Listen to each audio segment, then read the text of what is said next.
गगन जी योगी जी कह रहे हैं कि जब किसी अपराधी या डकैत का एनकाउंटर होता है तो समाजवादी पार्टी को बड़ा दुख होता है, क्योंकि ये उन्हीं के पाले हुए गुंडे बदमाश अपराधी हैं। बड़े दुर्भाग्य की बात है कि योगी जी जिनका एनकाउंटर कर रहे हैं वो तो बेचारे मासूम लोग हैं, और जिनका एनकाउंटर करना चाहिए वो ये रहे। कुलदीप सिंह सेंगर 28 मुकदमे, सुनते जाना आप। ब्रिजेश सिंह 106 मुकदमे, धनंजय सिंह 46 मुकदमे, राजा भैया 31 मुकदमे, डॉक्टर उदय भान सिंह 83 मुकदमे, अशोक चंदेल 37 मुकदमे, विनीत सिंह 34 मुकदमे, ब्रजभूषण सिंह 84 मुकदमे, चुलबुल सिंह 53 मुकदमे, मोनू सिंह 57 मुकदमे, सोनू सिंह 48 मुकदमे, अजय सिंह सिपाही 81 मुकदमे, पिंटू सिंह 23 मुकदमे, रानी सिंह 48 मुकदमे, संग्राम सिंह 58 मुकदमे, चुन्नू सिंह 42 मुकदमे, याशा सिंह 88 मुकदमे। और ये तो बात छोड़ो आप, हम एक बात कहना चाहेंगे, एक बार माननीय मुख्यमंत्री जी के ऊपर भी कितने मुकदमे हैं इसकी भी जांच हो, उसे भी आप लोग उठाने का काम करें। देखिए साहब, एनकाउंटर सॉल्यूशन नहीं है, और पीड़ा हमें तब हुई है जब हमारा व्यक्ति दोषी नहीं था।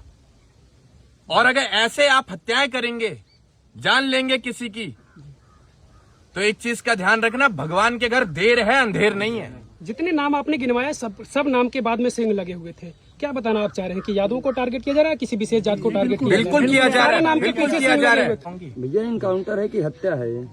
ये हत्या है, और एनकाउंटर का रूप देकर जी भैया जिसने हत्या किया उसके साथ कार्रवाई होनी चाहिए कि नहीं? बिल्कुल कार्रवाई होनी चाहिए। और हमें तो ऐसी भी सूचना मिली है कि कुछ अधिकारी ऐसे हैं जो प्रमोशन पाने के लिए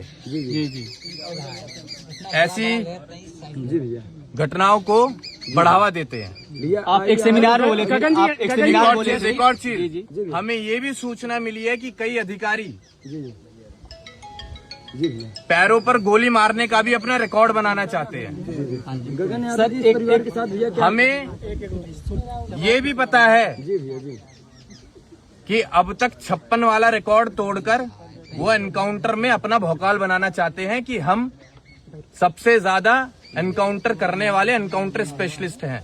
एक सेमिनार में मैंने आपको सुना था कि अगर युवाओं का पसीना बहेगा तो उस जगह मेरी खून बहेगी। तो इसके बारे में आप क्या कहेंगे? यहाँ तो मतलब खून से खून दिख रहा है, इसके बारे में क्या कहेंगे? हम तो यहाँ मौजूद जो हमारे लिए हजारों की संख्या में लोग आए हैं, हम इनसे कहना चाहेंगे कि कभी भी हमारी करनी और कथनी में आपको फर्क दिखा हो तो हम आपके दरवाजे पर दोबारा कभी नहीं आएंगे। यहाँ हम नेतागिरी करने, राजनीति करने नहीं आए हैं। यहाँ हम सही मायने में पीड़ित परिवार को हिम्मत देने आए हैं, उनके आंसू पोंछने आए हैं। दूसरा सवाल ये है कि जब यहाँ से वो गांजी पर बताया था, गांजी और चड्डा पे वो गया था, तो और 2 दिन बाद वो फर्स्ट क्लास रहता है, वहाँ पर उसकी पूछताछ की जाती है, तो उसके पास अचानक से रिवॉल्वर कैसे आ गया, जो है कैसे बरामद हुआ? ये सवाल कौन होता है? हमें बचपन से बताते आए हैं कि पुलिस जेबड़ी का भी सांप बना देती है। ऐसे फर्जी एनकाउंटर अगर आगे भी चलते रहे तो प्रदेश की स्थिति बद से बदतर होती चली जाएगी, और ऐसे मुद्दे सिर्फ राजनीति का रूप लेते रहेंगे और जाति हिंसा आगे बढ़ती रहेगी। आपके पास युवाओं की संख्या काफी ज्यादा है, तो क्या आप प्रोटेस्ट कर सकते हैं युवाओं को लेकर? मैं कह तो रहा हूं आपको, ये एक मामला नहीं है आज का। हाँ जी, ऐसे तमाम घटनाएं रोज होती हैं जी प्रोटेस्ट अगर होगा जी, तो निस्संदेह देश में, न सिर्फ प्रदेश में, एक देश में बहुत बड़ा प्रोटेस्ट होगा कि ये सरकार विफल है प्रदेश चलाने में, देश चलाने में। और अगर ऐसे लोग गद्दी पर बैठे रहे तो ना जाने कितनी माओ की कोख उजड़ जाएंगी। आप लोगों ने डर बैठा रखा है, सरकार ने डर बैठा रखा है। कोई अगर आवाज उठाए, सही मुद्दों पर भी आवाज उठाए, तो आप उसे मरवा देते हैं। ये ठोको नीति कब तक चलेगी? कब तक चलेगी? गगन जी जब लूट कांड किया जाता है वहां पर पिस्टल लेकर अंदर लोग गए थे, डकैत लोग। योगी जी कह रहे हैं कि अगर उस पिस्टल से किसी निर्दोष की जान मार दी जाती तो क्या समाजवादी पार्टी उसकी जान वापस करती? आप हमें सबूत दिखाइए कि पिस्टल मिली थी और उसके हाथ में मिली थी। और रही बात डकैत गए हुए हैं, उन्हें रही दिख रहा है बात कि अगर CCTV किसी की जान चले जाती तो क्या वो समाजवादी पार्टी के सुप्रीमो उस जान के बदले जान दे पाते? तो ये सवाल तो हम भी कर सकते हैं सरकार से। मंगेश यादव आज इस घर का आंगन सूना हुआ है। अगर वो निर्दोष पाया गया पूरी जांच होने के बाद, तो क्या योगी सरकार, क्या योगी जी दूसरा मंगेश यादव इस मां को दे पाएंगे, इस बहन को दे पाएंगे, इस बाप को दे पाएंगे? आप बात कर, आपने पॉलिटिकल लड़ाई बना दी, आपने पार्टी को जोड़ दिया। आपने वो घर ही नहीं देखा जिस घर में अब तक आंसू नहीं सूखे। आपने वो मां नहीं देखी जो बेहोश पड़ी है। आपने वो बहन नहीं देखी जो हमसे बात करते हुए गिर गई बेहोशी में। आप लड़ाई लड़ रहे हैं भाजपा सपा, भाजपा सपा। इंसानियत कहां गई? इंसानियत खत्म हो गई इस राजनीति के चक्कर में।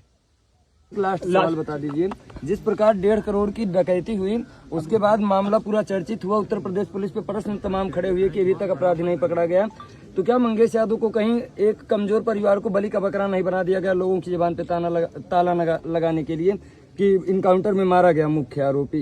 इस देश में कमजोर आदमी हमेशा पिसेगा, कमजोर आदमी हमेशा मारा जाएगा। ताकतवर को कोई उंगली भी नहीं दिखा सकता। हमें दिखा के दिखाओ मंगेश यादव को। लेकिन जी भैया, अब जो कमजोर है उसके साथ भी ताकत बन के हम लोग खड़े हुए हैं। अब कोई कमजोर नहीं है। राजा किसे बनाया जाता है? प्रजा की सेवा कैसे होती है? ऐसी घटनाएं अगर आज हो रही हैं तो आप विचार करके देखिएगा, कल को सरकार अगर बदलती है और ऐसी घटनाएं होती हैं तो क्या इस प्रदेश के आप बेहतर भविष्य की कल्पना कर सकते हैं? बिल्कुल नहीं कर सकते। नहीं कर सकते हैं भैया। उसको न्याय दिलाने के लिए गगन यादव कहाँ तक जाएंगे? जहां तक हमें ये परिवार आदेश देगा वहां तक जाएंगे। मैं इससे बड़ी बात नहीं बोल सकता कि इस बार सरकार भी बदल के दिखाएंगे। गगन जी, इसके पहले पुष्पेंद्र यादव को मारा गया और था। मैं वहाँ सरकार भी बदलने वाली अगर बात कह रहा हूं तो मैं दिल से कह रहा हूं, क्योंकि इस टाइम न सिर्फ मंगेश की मां बल्कि हम सब की मां रो रही होगी। हम सब की मां की आत्मा तड़प रही होगी। तो सरकार उन मां की बद्दुआओं से बदलेगी, देखना। मेरा लास्ट क्वेश्चन है सर, इससे अभी मंगेश की हत्या हुई, 10 दिन बाद किसी और का हो जाएगा, तब तो ये मसला जो है सिमट जाएगा। आजमगढ़ से अरविंद यादव को भी उठा लिया गया, पुलिस प्रशासन ने कह उठा तो रहा लिया। हूं कि रोज ऐसी घटनाएं हो रही हैं। लूटकांड में हम लोगों को रोज लड़ना पड़ेगा। हम लोगों को तब तक लड़ना पड़ेगा जब तक ऐसी घटनाएं प्रदेश में बंद नहीं हो जाती। और आज की तारीख में सबसे ज्यादा क्राइम रेट अगर देश के किसी प्रदेश में है तो वो उत्तर प्रदेश में है। और ये बड़े दुर्भाग्य के साथ हमें बताना पड़ रहा है, लेकिन वो चीजें आपको दिखाई नहीं जाती हैं। परिवार सीबीआई की मांग कर रही है कि सीबीआई जांच होनी चाहिए। बिल्कुल होनी चाहिए। हम तो कह रहे हैं कि कॉल डिटेल्स रिकॉर्ड उन एनकाउंटर स्पेशलिस्ट की भी निकाली जाए जिन लोगों ने मंगेश यादव का एनकाउंटर किया है। और रही बात 1.5 करोड़ की, कि 1.5 करोड़ रुपए की लूट हुई थी, जी भैया, 1.5 करोड़ रुपए हम लौटा देंगे। अब बताओ मंगेश यादव कब दिलवाएंगे वापस इस परिवार को? आप लोग चर्चा ठीक है, 1.5 करोड़ रुपए हम देंगे मंगेश यादव को इस परिवार में वापस दिया जाएगा। बहुत बहुत धन्यवाद।